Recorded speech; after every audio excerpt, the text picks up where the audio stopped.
کیا واقعی عمران خان صاحب کو قتل کر دیا گیا ہے، جس کی وجہ سے اڈیالہ جیل کے باہر رش لگا ہوا ہے؟ دوستو، اس وقت صورتحال یہ پیدا ہو چکی ہے کہ انڈین میڈیا کی جانب سے یہ ایک خبر سامنے آئی کہ عمران خان صاحب کو قتل کر دیا گیا ہے، جس کی وجہ سے اڈیالہ جیل کی باہر جو ہے وہ رش لگا ہوا ہے۔ کارکنان بھاری تعداد میں موجود ہیں کہ ہمارے عمران خان صاحب سے ملاقات کروائی جائے، کیونکہ تقریباً 3 ہفتے ہو چکے ہیں، نہ تو کوئی پیشی کے لیے انہیں سامنے لایا گیا ہے، نہ ہی کسی کارکن کی ان سے ملاقات کرنے دی گئی ہے، اور نہ ہی کوئی کسی قسم کا میٹ اپ ہے کسی اور سے، کسی وکیل سے۔ تو اس پر حامد میر صاحب جو ہے انہوں نے ٹویٹ کیا، کیونکہ باتیں جو آج ہم کرنے جا رہے ہیں وہ ہیں سیاست پہ ہی، اس میں صحافت بھی آئے گی، سیاست بھی آئے گی، اور دوسری چیزیں بھی آئیں گی، کچھ بیانات ہمارے پاس ہیں۔ تو حامد میر صاحب جو ہیں وہ لکھتے ہیں کہ تحریک انصاف کے رہنما ڈاکٹر بابر امان نے اڈیالہ جیل کے نگران افسر کے ساتھ رابطہ کیا ہے اور ایک میسج میں ان سے مطالبہ کیا ہے کہ عمران خان کی زندگی کے بارے میں افواہوں کے خاتمے کے لیے ان کی یا ان کے اہل خانہ کی خان صاحب سے ملاقات کرائی جائے، یا پھر ویڈیو کال پر خان صاحب سے ہماری بات کرائی جائے، کیونکہ ہمارے پاس عمران خان سے ملاقات کا کورٹ آرڈر موجود ہے۔ اب حالات دیکھ لیں کہ کورٹ آرڈر بھی موجود ہے، اور یہ کوئی 2-3 دن پہلے کی بات ہے جب عمران خان کی ضمانت جو ہے وہ اس کی ڈیٹ آگے گئی 22 دسمبر تک، تو ان کو کچھ کیسز میں ضمانت ملی 9 مئی کے کیسز میں، تو آرڈر موجود ہیں کہ آپ خان صاحب سے ملاقات کر سکتے ہیں، لیکن نہیں ہو رہا۔ بیسیکلی یار افسوس ہوتا ہے کہ وقت ایسا آ گیا ہے کہ ہم نوجوان ہیں، میں نوجوان ہوں، آپ نوجوان ہیں، پاکستان کا ہر نوجوان کیوں ذہنی طور پر پریشان ہو چکا ہے، مریض بن چکا ہے۔ مطلب کیسے اکاؤنٹیبلٹی والا جو حساب کتاب ہے وہ تو چلا گیا ہے بالکل ہی، پتہ نہیں عوام کہاں ہے۔ ہم کہتے ہیں کہ ہمیں شعور آ گیا ہے، ہم آزاد ہیں، ہم جو ہے ہم جاگ چکے ہیں۔ یار کہاں جاگے ہیں؟ جاگیں یار، جاگیں۔ آج حامد میر صاحب کا بیان آتا ہے جس میں وہ کہتے ہیں کہ، بلکہ نواز شریف صاحب کا آتا ہے کہ وہ کہتے ہیں کہ جو ہے عمران خان صاحب کو لانے والوں میں سے 3 بندوں میں سے ایک کا احتساب ہو گیا ہے، باقی 2 رہتے ہیں۔ انہوں نے کس کی بات کی؟ جنرل فیض کی، اور باقی 2 باجوہ صاحب اور ایک ہیں، میں ان کا نام نہیں لینا چاہوں گا، وہ اس وقت نہیں موجود۔ تو نواز شریف صاحب کو لانے والوں کا احتساب کون کرے گا؟ کیونکہ پتہ ہے جب حکومت کا تختہ الٹنا ہے، یہ پاکستان میں ایک پارٹی کے پاس 2 چیزیں ہیں، یا تخت یا تختہ، اور جب یہ تختہ الٹنا ہے وہی بات آ جانی ہے، انہوں نے چن چن کے احتساب لینا ہے۔ تو یار وائی ناٹ کے ملک کو کسی راہ پر لے جائیں۔ یہ وہ موقع ہے، یہ وہ وقت ہے جسے کہتے ہیں نا اصل تباہی کا دہانہ، یہ وہ تباہی کا دہانہ ہے۔ آج سے 50 سال آگے چلے جائیں، پیچھے نہیں آگے چلے جائیں، اگر اس کے حالات بہتر ہوئے تو آپ دیکھیں گے ہمارے جو اس وقت کے نوجوان ہوں گے وہ دعائیاں دیں گے، کہیں گے کہ اللہ کا شکر ادا کریں گے کہ اگر آج حالات بہتر ہیں تو شکر ہے ہم 50 سال پہلے نہیں تھے۔ بہت ساری اور باتیں ہیں جن میں ہمیں خود پہ بڑا افسوس ہوتا ہے کہ ہم سو چکے ہیں۔ یار عالمی ادارے IMF کہہ رہا ہے کہ آپ کا جو سسٹم ہے وہ کرپٹ ہے۔ ہم قرضہ دیتے ہیں، قرضہ لینے سے تو حالات کچھ نہ کچھ تو بہتر ہوتے ہیں نا، لیکن آپ کا سسٹم، آپ کی حکومت، یہ چیزیں اتنی کرپٹ ہیں کہ آپ جو ہے حالات کو برقرار رکھ ہی نہیں پاتے۔ اس میں آج ایک اور بات سامنے آتی ہے، ایک صحافی ہیں ہمارے اقرار الحسن کا بیان آتا ہے، میں آپ کو پہلے وہ بتاتا ہوں تو پھر آگے چلتے ہیں۔ اقرار الحسن کہتے ہیں کہ سیاست.pk سے وابستہ صحافی سوراب برکت کی گرفتاری قابل مذمت ہے۔ سوراب جیسی دھیمی آوازوں سے بھی اگر حکومت اور ریاست خوف زدہ ہے تو بس پھر اس ملک کا اللہ ہی حافظ ہے۔ اللہ سوراب کو خیر و عافیت سے اپنے اہل خانہ کے پاس واپس لے۔ اب حالات ایسے ہو چکے ہیں کہ فریڈم انڈیکس کی بھی ہمارے پاس رپورٹ ہے، وہ بھی آپ کو دکھاتے ہیں کہ پاکستان کتنا اور پیچھے چلا گیا ہے پچھلے سال کی نسبت۔ تو اب یہ اقرار الحسن صاحب کا بیان ہے، صحافی جو ہیں ہمارے وہ سوراب ان کو گرفتار کیا گیا ہے. بڑے ہی شائستہ انداز میں، بڑے ہی اچھے لب و لہجے کے ساتھ گفتگو کرتے ہیں. اب نہ کوئی صحافت کا حال ہے، نہ کوئی عام آدمی کی زندگی کا حال ہے، نہ کسی حکمران جو حکومت سے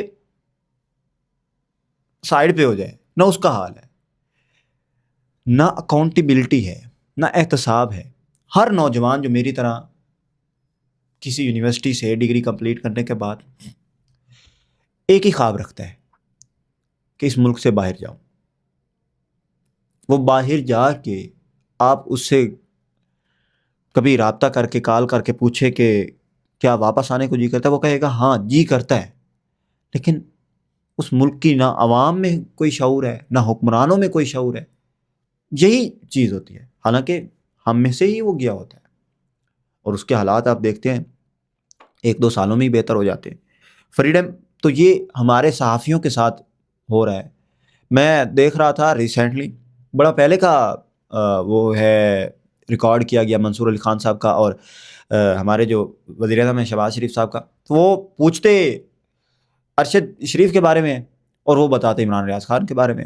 تو صحافیوں کے ساتھ یہ کیا جا رہا ہے، حکمرانوں کے ساتھ جو ابھی اقتدار میں نہیں ہے ان کے ساتھ یہ کیا جا رہا ہے. اور یار آپ نوجوان ہیں، ہم میں سے کوئی کیوں نہیں وزیر اعظم بن سکتا؟ ہم میں سے کوئی کیوں کسی قومی اسمبلی کا ممبر بن سکتا؟ پنجاب اسمبلی کا ممبر کیوں نہیں بن سکتا؟ یار ہمت تو کریں. ہمت کس طرح سے کی جاتی ہے میں آپ کو بتا دیتا ہوں. سب سے پہلے ہمارے ملک میں وسائل کا ہونا ضروری ہے. ہم ذہنی طور پر جب سٹرونگ ہوگے تبھی یہ چیزیں ہوں گی.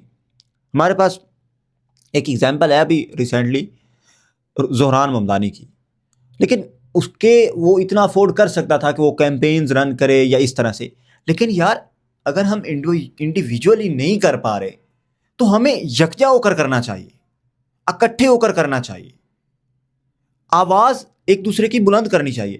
روئے زمین پر سب سے منافق قوم ہم ہیں، اس بات کو تسلیم کرتے ہیں آپ؟ ہماری اپنے سگے بھائی سے بہت زیادہ منافقت ہوتی ہے. اب یہ جو اس وقت افواہیں پھیل رہی ہیں کہ عمران خان صاحب کو قتل کر دیا گیا ہے یا کیوں نہیں سامنے لایا جا رہا، حقیقت بھی ہو سکتی ہے کہ ایسا شوشہ پھیلایا جائے، دیکھا جائے کہ عوام کیا ریاکشن دیتی ہے. یار کوئی اس کے پیچھے آتا بھی ہے کہ نہیں آتا. انہوں نے جو کام کرنا تھا خان صاحب نے کر دیا ہے. آئیڈیالوجی ود آؤٹ آئیڈیالوجی انہوں نے کام کیا ہے. کوئی خاص آئیڈیالوجی نہیں تھی، بس یہ تھا کہ نوجوانوں کو شعور دینا ہے. یار جتنا انہوں نے دیا ٹھیک ہے، سمجھ آتی ہے. پہلے بھی ہمارے سامنے باتیں تھیں، ہم نے کبوتر کی طرح، وہ کبوتر اور بلی والا معاملہ ہے، ہم نے آنکھیں بند کی ہوئی تھی. ایسا نہیں ہے کہ ہمیں پتہ نہیں تھا، پہلے بھی پتہ تھا، لیکن بس انہوں نے تھوڑا سا آ کے چیزوں کو منظر عام پر لانے کے لیے کچھ انہوں نے ٹولز استعمال کیے، سوشل میڈیا کا استعمال کیا. اب انہی کے ساتھ وہ چیزیں ٹرائی کی گئی ہیں. اور اس وقت میں آپ کو ورلڈ فریڈم انڈیکس کے بارے میں بتا دیتا ہوں کہ جو ہماری آواز ہے اس میں جو آزادی ہے وہ ہم اس میں کتنے نمبر پر ہیں. دوستو ورلڈ فریڈم انڈیکس میں پچھلے سال پاکستان 152 نمبر پر تھا. 2025 میں پاکستان 158ویں نمبر پر آ چکا ہے، 158. دی اکانومسٹ لندن ہر سال ایک گلوبل ڈیموکریسی انڈیکس جاری کرتا ہے. اس انڈیکس میں پاکستان مسلسل نیچے گر رہا ہے اور 2025 میں 165 ممالک میں 124ویں نمبر پر آ چکا ہے. یار آگے دیکھیے ہوتا کیا ہے. اور اس کے علاوہ اس انڈیکس میں پاکستان کے نظام حکومت کو نیم جمہوری نہیں بلکہ آمرانہ قرار دیا گیا ہے. یار مارشل لا پہلے کھلے عام لگائے جاتے رہے. پہلا جمہوری جو لیڈر ہے کہا جاتا ہے ہمارے ملک میں، جمہوریت کی بنیاد رکھنے والا ایوب خان کو کہا جاتا ہے. مارشل لا لگے، کھل کے لگے. عوام کو پتہ ہے، سو گئی ہے کہ یار مارشل لا نہیں لگا، بس پڑھیں. حکمرانی کرنے والے سیاستدان ہیں نہیں ہیں، اسٹیبلشمنٹ. یار سب کو معلوم ہے. آواز اٹھائیں، اس ملک کے لیے جدوجہد کریں، اپنے آپ کے لیے کریں. اگر آپ کا لیڈر اندر ہے، غلط کیسز میں ہے، احتساب سب کو ہونا چاہیے. میں احتساب کی بات کر رہا ہوں. آئین کی حدود میں رہتے ہوئے جو آپ کا آئین بتاتا ہے پرامن احتجاج، ساری ایک قوم جو ہے وہ یکجا ہو کر آواز اٹھائے، تو اس طرح سے یہ چیزیں حل ہو جاتی ہیں۔ اب یہ جو عمران خان صاحب کے بارے میں بیان آ رہا ہے، کیا وہ سچ ہو سکتا ہے؟ اگر سچ ہو گیا کیا عوام نکلے گی؟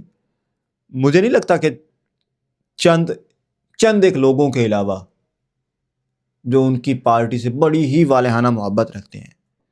ایک حکمران سے محبت کرنی چاہیے، اپنا جس نے جو آپ کے ملک کے اوپر حکمرانی کر کے گیا ہوتا ہے، آپ کے دلوں پہ، چاہے وہ نواز شریف صاحب ہوں، میں یہ خان صاحب کی بات نہیں کر رہا، چاہے نواز شریف صاحب ہوں، احتساب یار سب کا ضروری ہے۔ خان صاحب کا ہو رہا ہے، ان کا پہلے ہو گیا ہے، ان کا پھر دوبارہ ہوگا، یہی چلتا رہے گا۔ تو اس میں یہاں پر ہمیں اقرار الحسن صاحب کا ایک بیان ملتا ہے نوجوانوں کو تھوڑا سا پرجوش کرتے ہوئے، وہ کہتے ہیں کہ نوجوان تم میں سے کوئی بھٹو یا عمران خان کیوں پیدا نہیں ہو سکتا؟ اب دیکھیں، بھٹو کے ساتھ انہوں نے عمران خان صاحب کو ملایا، کیوں؟ ڈٹ جانے کا نام بھٹو ہے، ظاہر سی بات ہے۔